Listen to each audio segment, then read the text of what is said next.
چشت میں جس بزرگ نے اپنے زمانے میں بڑا عروج پایا ان کا نام خواجہ قطب الدین بختیار کاکی ہے. سب بولیے رحمت اللہ تعالی علیہ. خواجہ قطب الدین یہ شہزادے تھے اور مرید ہوئے تو خواجہ معین الدین صاحب کے ساتھ ہی آ گئے دلی میں.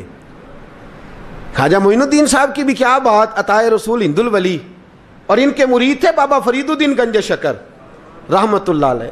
اور مجھے اللہ جانتا ہے مجھے عشق کی حد تک پیار ہے بابا فرید صاحب سے، بڑا میرا درد ان کے ساتھ. اور میں جتنا اس صوفی کو پڑھتا ہوں کم ہی لوگوں کو میں نے پڑھا ہے. حضرت بابا فرید کے پیر اور خواجہ معین الدین صاحب کے خلیفہ کیا نام ہے؟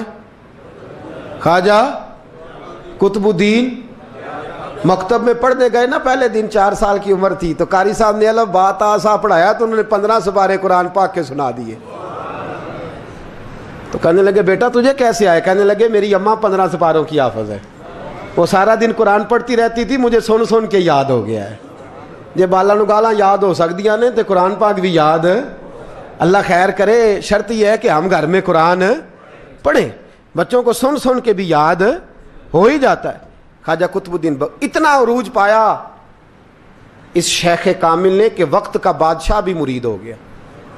سلطان شمس الدین التمش مرید تھا، دلی کا بادشاہ بھی مرید تھا. اجمیر کا بادشاہ خواجہ معین الدین صاحب کا مرید نہیں ہوا،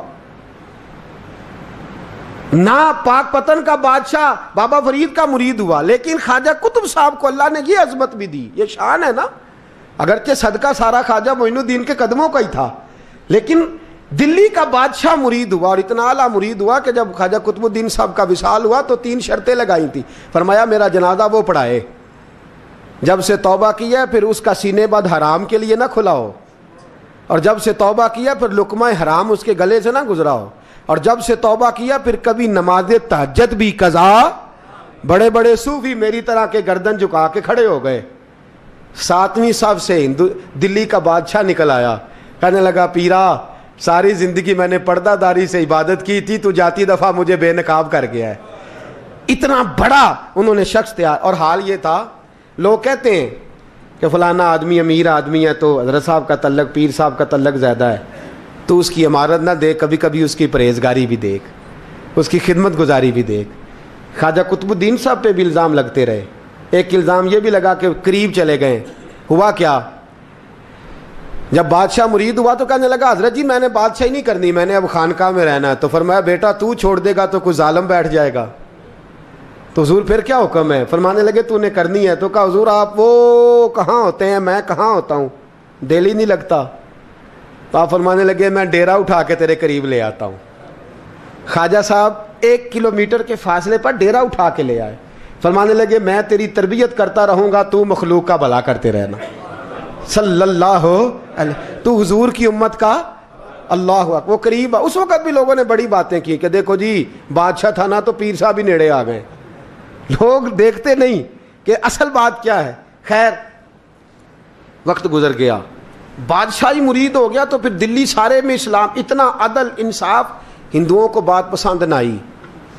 انہوں نے کچھ مسلمان خرید لیے. سلطان شمس الدین التمش بیٹھا ہے دربار میں، جاگ رہے ہیں نا آپ لوگ سب، کہیے صلی اللہ علیہ. بڑی غور سے سننے والی بات. ایک دن سلطان شمس الدین تمش دربار میں بیٹھا ہے، قاضی عدالت بھی بیٹھے ہیں، مقدمات سنے جا رہے ہیں. باہر سے رونے کی آواز آنے لگی، چیخنے چلانے کی. بی بی بیان کر رہی، کیا ہو گیا کیا ہو گیا. وہ ٹال لگے ہوتے تھے بادشاہوں کے، وہ بجنے لگے، زور ہونے لگا. بادشاہ نے کہا اس فریادی کو جلدی بلاؤ. وہ اندر عورت آئی تو چیخ چیخ کے رو رو کے اس نے اپنے کپڑے پھاڑ پھاڑ کے، برا حال، 2 مہینے کا بچہ. لوگ اس کی آہو زاری پر اس کی طرف متوجہ. بی بی کیا ہوا، پانی پلاؤ بٹھاؤ، یہ کیا ہو گیا. کہنے لگی لٹ گئی، عزت برباد ہو گئی، تباہ کر دی گئی. میں کیا ہوا؟ کہنے لگی بادشاہ ایک شخص میرا غیر شرعی خامند بنا، پھر مجھے حمل ہوا، پھر میری گود میں یہ بچہ ہے 2 مہینے کا. اب گئی ہوں تو وہ کہتا ہے کہ میرا تو تیرے سے تعلق ہی کوئی نہیں. بادشاہ کہنے لگے یہ سلطان شمس الدین تمش کی جگہ ہے اور میں نے رسول اللہ صلی اللہ علیہ وسلم کے دین کے مطابق حکومت استوار کی ہے. کون ہے جو تیرے ساتھ؟ ابھی گردن نہ کاٹ دوں گا, بات کر کون ہے. کہنے لگی تو کچھ بھی نہیں کرے گا, کوئی کچھ نہیں کر سکتا. لوگ کلمے چھوڑ کے بیٹھ گئے, توجہ ادھر ہو گئی. پراپوگنڈے بڑا اثر کرتے ہیں معاشرے پہ. رنگ ایسا عجیب ہے, انداز ایسا عجیب ہے. فرمایا بات تو کر. اس عورت کی آواز گونجی تو حالات ہی خراب ہو گئے. کہنے لگی بادشاہ حوصلہ پیدا کر سننے کا. کہا تو بات کر. کہنے لگی میرے گود میں جو بچہ ہے یہ قطب الدین بختیار کاکی کا ہے, یہ تیرے پیر کی ناجائز اولاد ہے. اٹھاؤ, پروفیسر سلیم چشتی نے پی ایچ ڈی کی ہے, وہ لکھ رہے ہیں اس واقعے کو. تیرے پیر کا ناجائز بچہ ہے. ہاتھ کانپنے لگے بادشاہ کے. کہنے لگے یا اللہ کبھی تو قیامت برپا کر دے تو معاملہ ٹھیک ہو جائے, میں تیری زبان کھینچ دوں گا تیری گرد. تو نے بات کیسے کی؟ کہنے لگی میں نے کہا تھا نا تیرے اندر حوصلہ نہیں, میری عزت تار تار ہو گئی اور تو پیر بچا رہا ہے. اللہ اکبر. سلطان شمس الدین تمش آسمان کی طرف دیکھ کے کہنے لگے مولا مجھ مجرم کو جس کی برکت سے اٹھا کے تو نے مسجد میں پہنچایا, آج مجھے تو نے کس امتحان میں ڈال دیا؟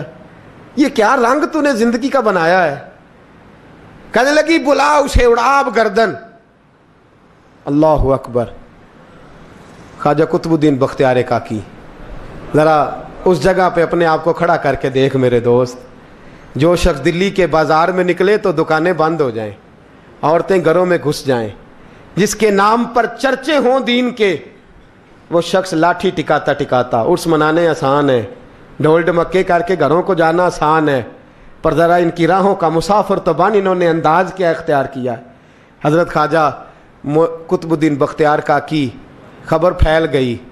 اتنی شہرت پاکیزگی کی نہیں ہوئی تھی جتنی اس جرم کی ہوئی. لاٹھی ٹکاتے ٹکاتے جب پہنچے نا بادشاہ کے دربار میں, بادشاہ اٹھنے لگا, قاضی اٹھنے لگا, لوگ اٹھنے لگے, تو قطب الدین بختیار کاکی کی آنکھوں میں آنسو آئے. مانے لگے بیٹو بیٹھ جاؤ, آج میں پیر بن کے نہیں آیا, میں مجرم بن کے آیا. اور کہا میرے مالک کا انصاف بھی دیکھو, دلی کا پیر آج دلی کی عدالت میں اپنے نا کردہ جرم کی صفائی دینے آیا ہے. بڑی لاٹھی پہ ٹیک لگائی. دلی کی گلیاں بھی روتی ہیں کہ یہ کیا رنگ, اللہ یہ تیرا کیا رنگ ہے. یہ تے میں گڈی تے ہاتھ ڈور سجن دے, او جنج رکھے اونج رہنا ہے, واجب نہیں جے وچ شریعت, مندہ خسم نو کہنا اے تن میرا کنگھی ہووے. میں زلف سجن دی واواں, پوش میرے دی جتی بن جائے, میں یار دی قدمی آواں. مارو مارو مینوں مار مکاؤ, کوئی یوزر نہ پیش لے آواں, جے سونا ہی میرے دکھ وچ راضی, جے سونا ہی میرے دکھ وچ راضی, تے میں سکھ نو چلے ڈاواں. پر یار فریدا جے کدی مل پے سونا, یار فریدا جے کدی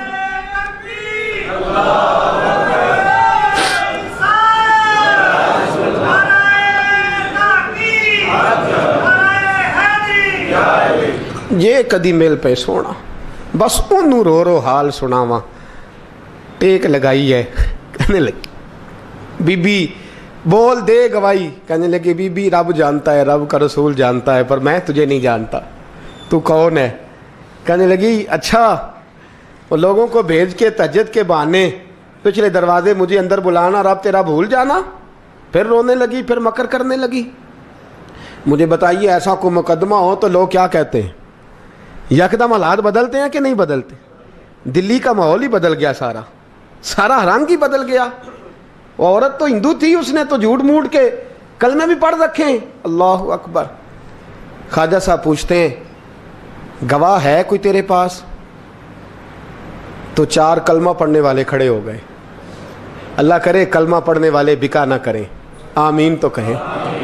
وہ کھڑے ہو کے کہنے لگے ہاں ہم نے آتے بھی دیکھا ہے, جاتے بھی دیکھا ہے. خواجہ قطب الدین صاحب نے نظر عثمان کی طرف اٹھائی, کہنے لگے اچھا جو تیری مرضی,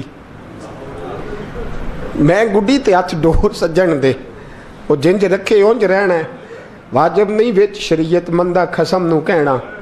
کہنے لگے سلطان یار ایک رات کی مہلت نہیں دے دیتا؟ میں سویرے سلطان بھی رو پڑا کہ پیر صاحب میں نوکر اور میں بولتے ہیں اچھا حضور جیسے مرضی. باہر نکلے, خادم کہنے لگا حضور سواری پہ بیٹھ جائیں. وہ ماننے لگے نہیں یار آج پیدل جانا ہے. اس دلی کے چونکوں نے مجھے بڑی سلامیاں دی ہے, ذرا میں دیکھوں تو صحیح دلی کے بازار میری رسوائی پہ کیا کہتے ہیں. مجھے ذرا یہ پتھر بھی کھانے دے, ان کا ذائقہ بھی. پیدل گئے, دنیا سو گئی تو دلی کے بادشاہ نے اجمیر کی طرف منہ کیا. خواجہ معین الدین حیات تھے. بے خبر ہو جو غلاموں سے وہ آقا کیا ہے, بے خبر ہو جو غلاموں سے وہ منہ کیا. کہنے لگے معین الدین میں کوئی لوارث تو نہیں نا, میں کوئی لوارث ہوں کہ یہاں جو میرے ساتھ مرضی ہو جائے. تیری مجبوریاں درست مگر تیرا وعدہ تھا ساتھ دینے کا, وقت آیا ہے. میں کوئی لوارث نہیں کہ اب تو اجمیر میں بیٹھا رہے اور میں دکھ سارا اکیلے برداشت کروں. بڑھاپے کا مجھے بھی پتہ ہے, کمزوری کا مجھے بھی پتہ ہے, ذوف کا مجھے بھی پتہ ہے, پر تتی تھوڑے تھکڑے خاندڑیاں, میں بھی تو تیرے نام تو مفت بھی خاندڑیاں. مجھے بھی تو پتہ ہے نا منم غلام نے علی حیدریم قادریم تمز احمد رضا خامی زنم. میں نے بھی تو اپنا نام نہیں نا جپا, تیرا ہی جپا ہے ساری زندگی. یہ لفظ کہے, کہتے میں رویا. آنکھ لگی تو حضرت خواجہ معین الدین صاحب خواب میں ملے. کہنے لگے قطب الدین میرا انتظار کرنا, میں پہنچ رہا ہوں. میرا انتظار کرنا, میرا انتظار. کیا کہا میاں صاحب نے؟ کہتے ہیں مالی دا کم پانی دینا, پھل کچے ہون یا پکے, اے پیر مرید دے سر تے ہی رہندا ہے, جھوٹے ہون یا سچے. میں آیا, فکر نہ کرنا. حضرت سویرے اٹھے, پھر گئے عدالت. پھر کہا نام بھائی پروٹوکول, مجرموں کا پروٹوکول نہیں ہوتا, میں اکیلا جاؤں گا. جس کے آگے پیچھے نعرے ہوتے تنے تنہا. 2-4 منٹ زیادہ لے لوں آج آپ حضرات.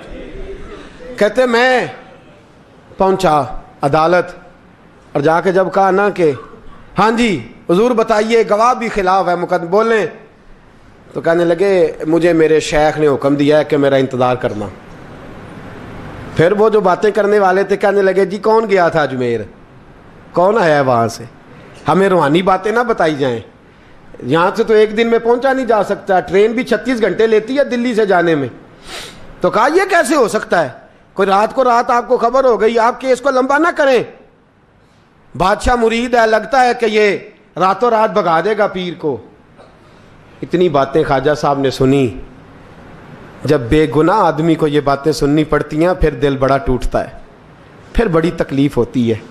حضرت کہنے لگے یارو تمہاری مرضی. شمس الدین تمش کی آواز گونجی. فرمایا جیسے انہوں نے کہا ویسے کیا جائے گا. 3 دن کے لیے عدالت برخاست کر دی جاتی ہے. چیم گوئیاں ہونے لگی, پھبتیاں کسی جانے لگی. تیسرے دن شام کا وعدہ تھا, چوتھے دن عدالت جانا تھا. قطب الدین بختیار کاکی کے پاس لوگ آ کے افسوس کرتے تو آپ بولتے نہیں.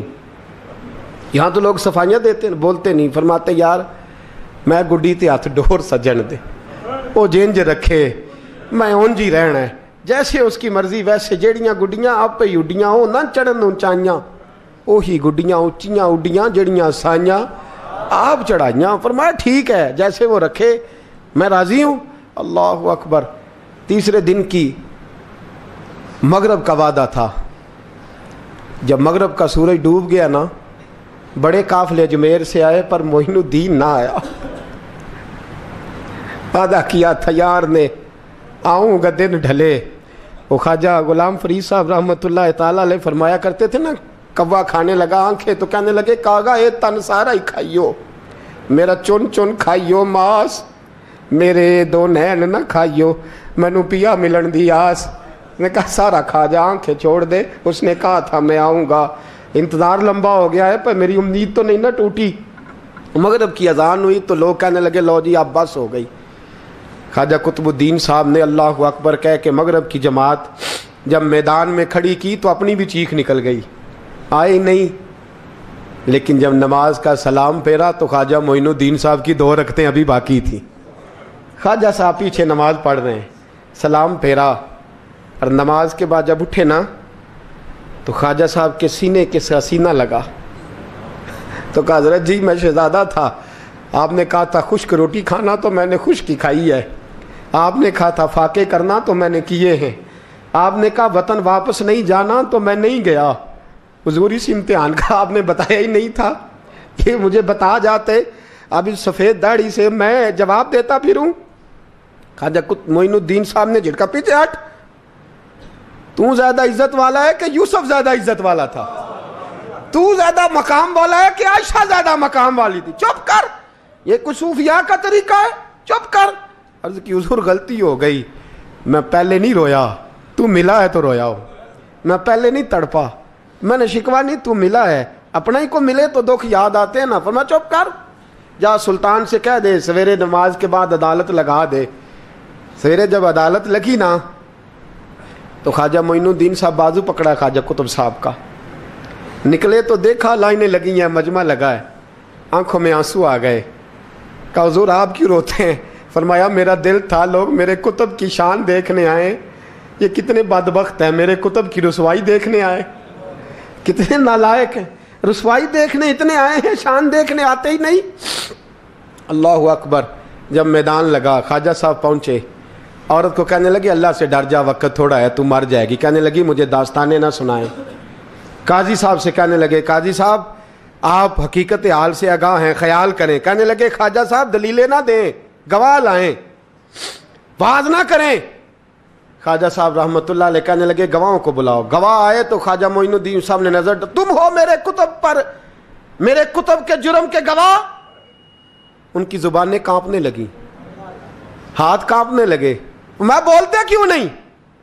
جب ان کی نظریں جھکی تو بادشاہ کہنے لگا اگر اب تم نے گواہی نہ دی تو تمہیں میں مجرم بنا کے 80 کوڑے ماروں گا۔ کہنے لگا جی دیکھا ہے ہم نے تہجد کے وقت۔ جب سب گواہیاں پوری ہو گئیں، عورت بھی تڑپ رہی ہے، رو رہی ہے، 2 مہینے کا بچہ گود میں ہے۔ اب بولیے، علماء ظواہر بھی کھڑے ہیں، حسد کرنے والے جلنے والے بھی کھڑے ہیں، ہندو تو ویسے ہی تالیاں بجا رہے ہیں۔ اجمیر کا بوڑھا، اور یہ آخری پھیرا تھا خواجہ معین الدین کا دلی میں، اس کے بعد ظاہراً دوبارہ نہیں آئے، اٹھے لاٹھی ٹکاتے ٹکاتے اور میدان کے اندر جا کے نا، بڑے میدان میں مجمع تھا، سر سجدے میں رکھا، کہنے لگے یا اللہ میں ہندوستان مرضی سے نہیں آیا، تیرے رسول کا بھیجا آیا ہوں۔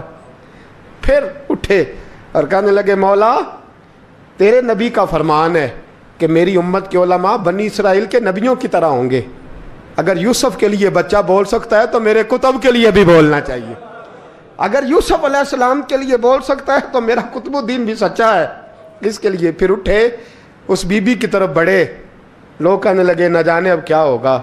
جب اجمیر کے بادشاہ نے، عطا رسول نے، ہند الولی نے، امام الاولیاء نے کپڑا کھینچا اور کہنے لگے وہ بچے تو جانتا ہے نا تیرا باپ کون ہے، 2 مہینے کا بچہ۔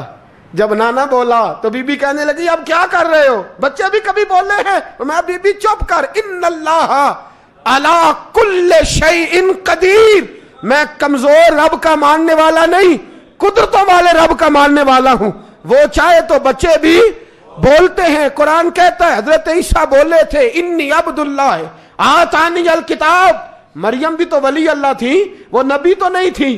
اگر ولی اللہ بنی اسرائیل کا ہو بچہ بول سکتا ہے، تو اگر ولی اللہ محمد عربی کی امت کا ہو تو بچہ پھر بھی بول سکتا ہے۔ یوں کپڑا ہٹایا، بچہ بول، 2 مہینے کا بچہ ماں کی گود میں اٹھ کے بیٹھ گیا اور بچہ بول کے کہنے لگا السلام علیکم یا ولی اللہ۔ جب یہ لفظ ادا کیے تو نعرے لگنے لگے، لوگ رونے لگے، بی بی بے ہوش ہو کے گری، فرمانے لگے مجھے سلام نہ کر، میرے کتب کی بات بتا۔ کہنے لگا قسم ہے اللہ کی عزت کی، وہ سامنے مجمع جو سردار بیٹھا ہے وہ میرا باپ ہے، قطب الدین تو بے گناہ ہے، قطب الدین تو بے گناہ ہے، میرا باپ تو وہ بیٹھا ہے۔ یہ قاضی بھی سازش میں شریک ہے، کئی مسلمان خریدے گئے، یہ گواہ خریدے گئے۔ جب گواہی ہو گئی، بچہ یہ لفظ کہہ کے اللہ اکبر کہتا ہوا پھر چپ کر گیا۔ خواجہ قطب الدین صاحب کا بازو پکڑا، خواجہ معین الدین صاحب نے مجمع سے باہر نکلے، لوگ کہنے لگے حضور آپ کچھ بولتے نہیں۔ فرمانے لگے جس نے بولنا تھا وہ بول چکا ہے، جس نے بولنا تھا وہ جو جادو، وہ جو سر چڑھ کے بولے۔ فرمایا تم نے افواہوں پہ نظر رکھی اور میں نے اللہ کی قدرت پہ نظر رکھی، تم نے اس کے کردار کو جھنجھوڑا اور میں نے اس کے کردار کو تعمیر کیا۔ حضرت سلطان شمس الدین تمش بھی پیچھے دوڑے، کہا حضور کہاں لے جا رہے ہو؟ اور میں کتب میرا آیا، میں جمائر ساتھ لے کے جا رہا ہوں، اب میں نے اپنا بچہ تمہارے سپرد، اب میرے پاس رہے گا، تم نے ستایا میری اولاد کو، اب یہ میرے پاس رہے گا، میں نے نہیں تمہیں دینا۔ لوگ راہیں بچھا کے، نظریں بچھا کے بیٹھ گئے، پاؤں میں گر گئے، کہنے لگے حضور ہمارے لیے نہیں، رسول اللہ کے دین کے لیے، ہمارے لیے نہیں، تعمیر شریعت کے لیے، ادائے سنت کے لیے چھوڑ جائیے۔ خواجہ صاحب کہنے لگے قطب الدین جا، تجھے چھوڑ کے جاتا ہوں، اب قیامت تک کوئی تیری رسوائی کی جرت نہیں کر سکے